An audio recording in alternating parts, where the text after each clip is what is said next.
Welcome to day 2, Guatemala. It is a beauty. What a way to start the day. I haven't seen a morning like this, I think, since back in Canada, maybe even Georgian Bay. Just flat, calm, water like a mirror, just a haze, almost like a fog. It's almost dissipated now, but yeah, I was up about half an hour ago before we started doing chores down below. You couldn't really see the horizon. There was just a low-level haze or fog just laying on the water. It was so quiet, and all you'd hear is just the roosters on shore, some of the birds waking up. Like that. And Tiki. But it's so quiet, so peaceful. We had a great night. It was very calm, so there was no wind. Luckily it wasn't hot, so it wasn't like sweltering hot in the cabins or anything, but definitely used fans last night because there was no breeze. But yeah, what a beautiful place.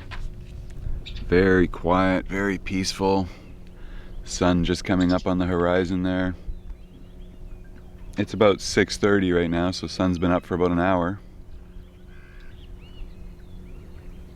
And just burning off the haze. But you hear all the animals waking up on shore. The animals waking up down below. It is a beauty. So begins day 2 of our new grand adventure in Guatemala. And this will be the day we get grounded. Not because we were bad, but because we got to cross a shallow sandbar going into the Rio Dulce River. So that adventure is today. So I hope that fares well. We don't end up sitting there stuck for a while. But we are going in on an advancing tide. Like I said, it's about 6:30 now. And the strongest high tide remaining this week is going to be today at 10:20. So we're going in on the advancing tide at about 9:40, 9:50. And the tide is only about 1 inch from the mean high of the day. So that way if we do get stuck, there's more water coming in behind us that will just keep pushing us in, hopefully. So that's the plan, that's the idea. Now we just got to see how it works out. So hopefully we don't spend too much time there, but I guess if we do get stuck, there's always those boats that are waiting there to help us for pay to get through. And there'll be one boat that just takes our spinnaker halyard and hauls it from the masthead to pull the boat over, so the mast goes over like this and then the keel comes up out of the water like that. Makes us shallower by about at least a foot. And then another boat just hooks up to our bow and tows us in. And the two boats just take us across the sandbar and into the river. So it'll be interesting to see how all that works out, but gonna be a unique adventure we haven't experienced on this boat in a long time. Getting towed off a sandbar. Wow, so cool. Good coffee.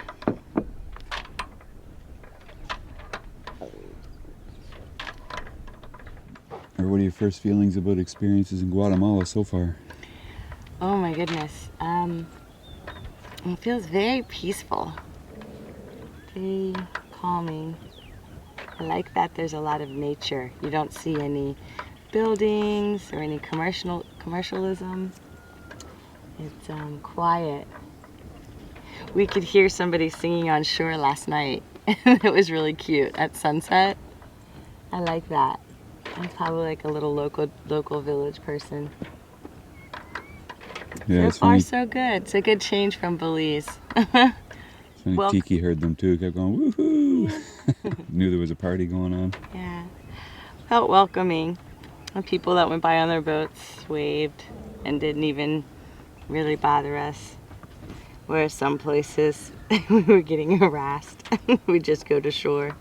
It'd be $2 to park our dinghy. Kind of crazy. Yeah, I'm really looking forward to Guatemala.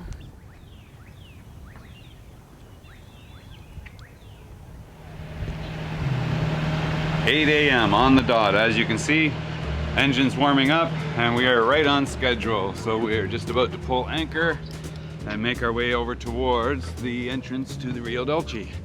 It is blistering hot.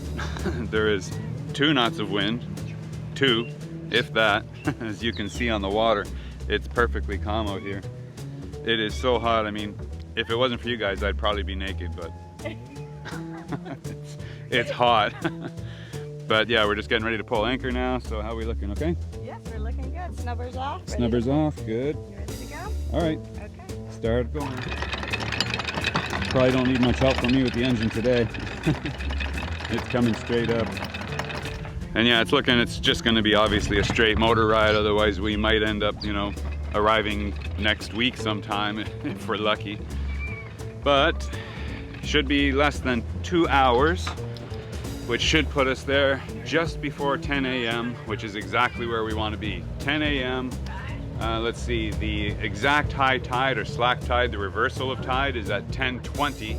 So we want to be there just on the remaining advance of tide, which is, you know, about 10 to 10. So being 11 miles, it should be just under 2 hours for us to get there. So I think we should be just on time, barring no problems. Let's hope for no problems. The only problem we want is just solving the problem of getting across the sandbar. Okay, I think we're making it with the anchor, so let's get ready.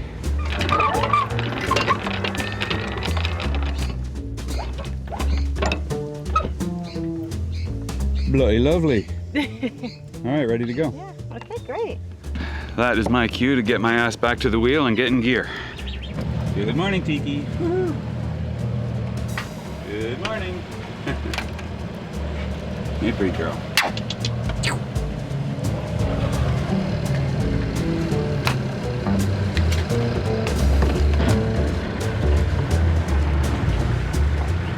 Oh, 3 knots of wind. Cool.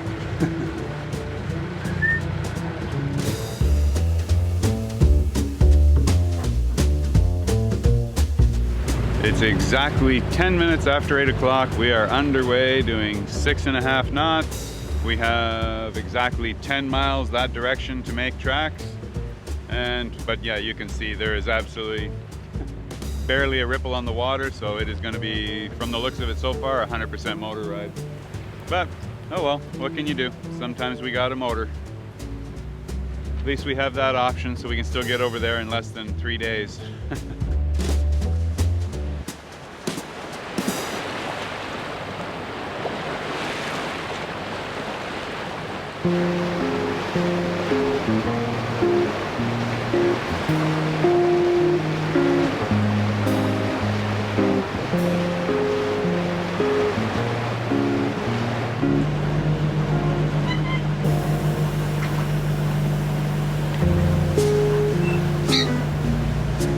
We're 8 minutes from the deadline. It's 9:30, so yeah, we're gonna be about 9:45 by the time we reach that first mark.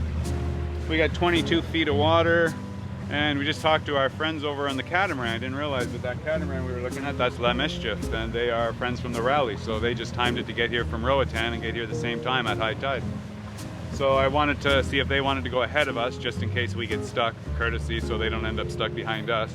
But he said actually, no, they can get around us even if we do get stuck, but he'll stay behind in case we need help. So if we do need to pull in or anything, he's there.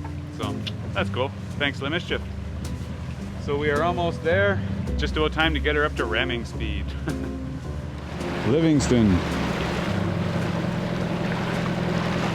Looks like I might be able to see the outer marker there.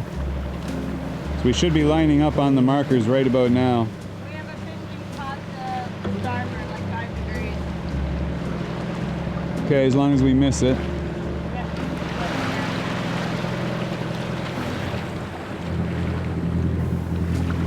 And La Mischief. That's the boat Alcino's on now. He's crew helping Steve. Steve is the one that broke his foot not too long ago back in Guanaja or Roatan, one of the two.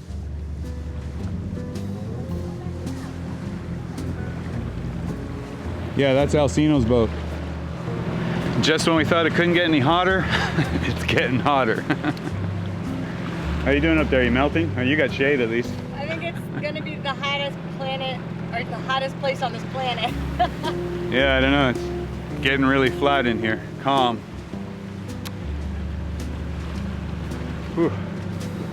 Gonna need a nice shower and maybe a cold swimming pool after this. You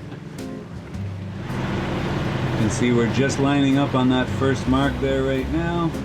And then we'll come to adjust course a little bit to port to line up on all these other markers here. There's no markers there, that's just waypoints we have programmed in. That's the only marker, but it's not even on site right now. Or it looks close maybe, but it's that guy right there. That's the outer marker.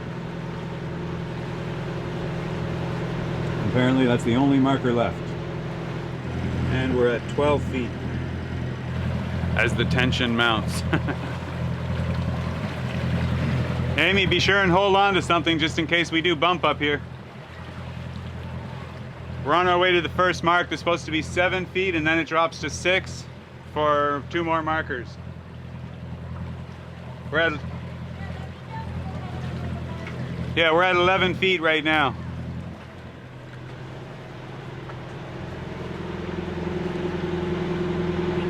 So yeah, make sure you're holding on to something just in case. I got it. Okay, we're at 6.7 feet on the depth sounder, and we bottom out at 3.7. That's what we found out last night over at the other anchorage. So 6.1, 6.0, 5.7. All we can do is pretty much hold on and hope for the best at this point. Got it on auto, 5.2. Just gonna let it keep tracking the same bearing, keep our speed up. That's what we were told to do. So I'm at 5.7 knots right now.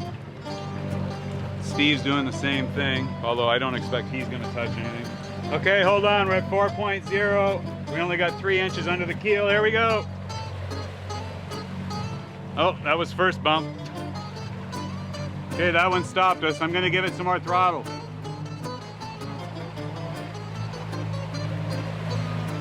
Oh, okay, no more autopilot.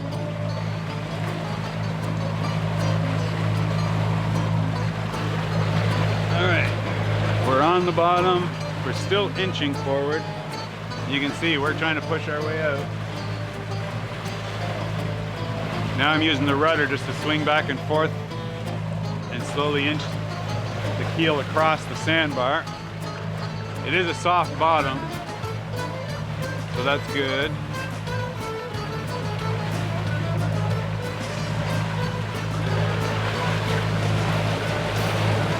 See if we can make this next one.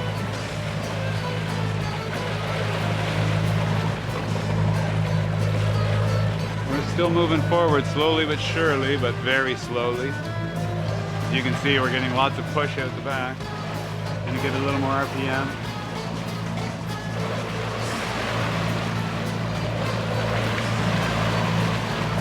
A little bit back to port. As you can see, I'm swinging the bow around. Just keep swinging the bow, zigzagging the keel back and forth, and it just slowly inches its way forward.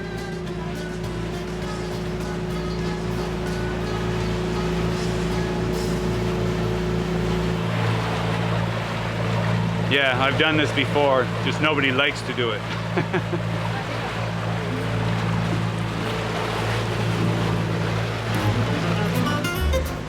Okay, well, we're still trying to get out. We're maneuvering our way little bits and pieces at a time, but we're just zigzagging back and forth and only making a few inches at a time. So yeah, our friend Raul inside said that there would be somebody around that would come out with a powerboat. That's their job actually, just to help people get over the reef that are a little bit too deep, and today that's going to be us. So, ahoy! We're just a little bit too deep. Anglais, no? ¿Cuánto cada? ¿Cuánto cada? 6. Hay que castearlo. All over, okay. How much? $60. 60? Right, okay. Okay, so you just pull us over and we go in. It's okay? Okay. So right now Rick is getting the boat prepared for us to go completely to port side to pull the keel out of the water and get us free of the sandbar.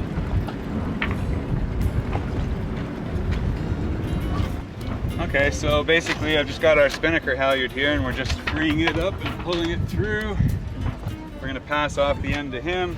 He'll probably extend it with his own line. And then he's just gonna pull us over to the side, and then we just turn around and start using our propulsion to motor in.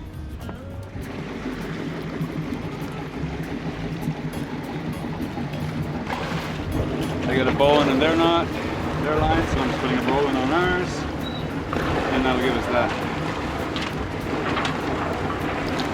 Okay. I'm gonna lock that.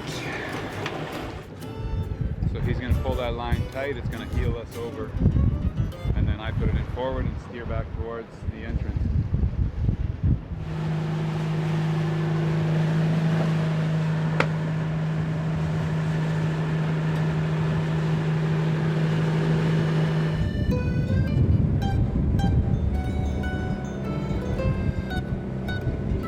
All the way around.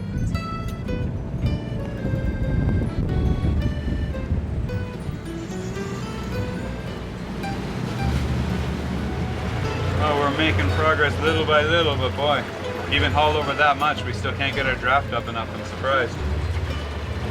Oh, he's telling you something.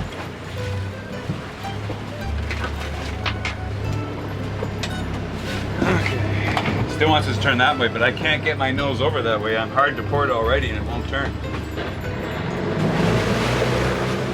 Yeah, it's hard to port, but the keel's stuck in enough that it just won't turn. Yeah, I'm hard to port. We're turning back to starboard again. Maybe he needs to pull us over the other way so that the bow will steer in that way. If he pulls us from behind the beam, aft of the beam, then it will steer, help me push the bow over this way. But he keeps pulling over that way, which is forcing my bow to starboard. But if he can pull from over this side a little bit more, that'll help, you know, pull the mast towards him, rotate the bow up to port, and that's what we need. But that's where he wants to see us anyway, but he keeps going forward. So let's see if he's going to try, hopefully go aft this time. Still got it hard to port. Okay, how's our engine? Yeah, it's still creeping over 200, so I'm not going to be able to do this for much longer.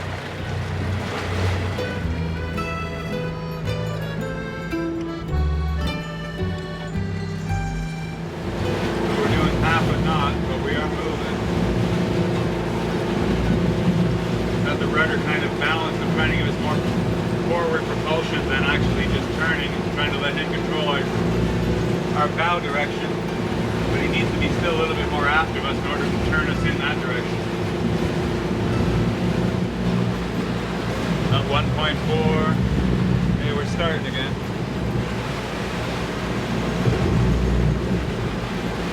1.8.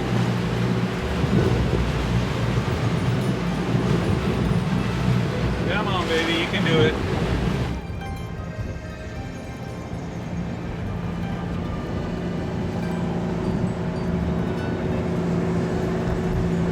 We have another boat here to help. Maybe a little more power. We're at 4.9. Still keep cruising in. And there is the entrance to the rear boat. Gracias. Bueno, ustedes si quieren, ahorita me voy a ir a poner ahí. Okay, you go anchor. Thank you. Muchas gracias, señor. Thank you.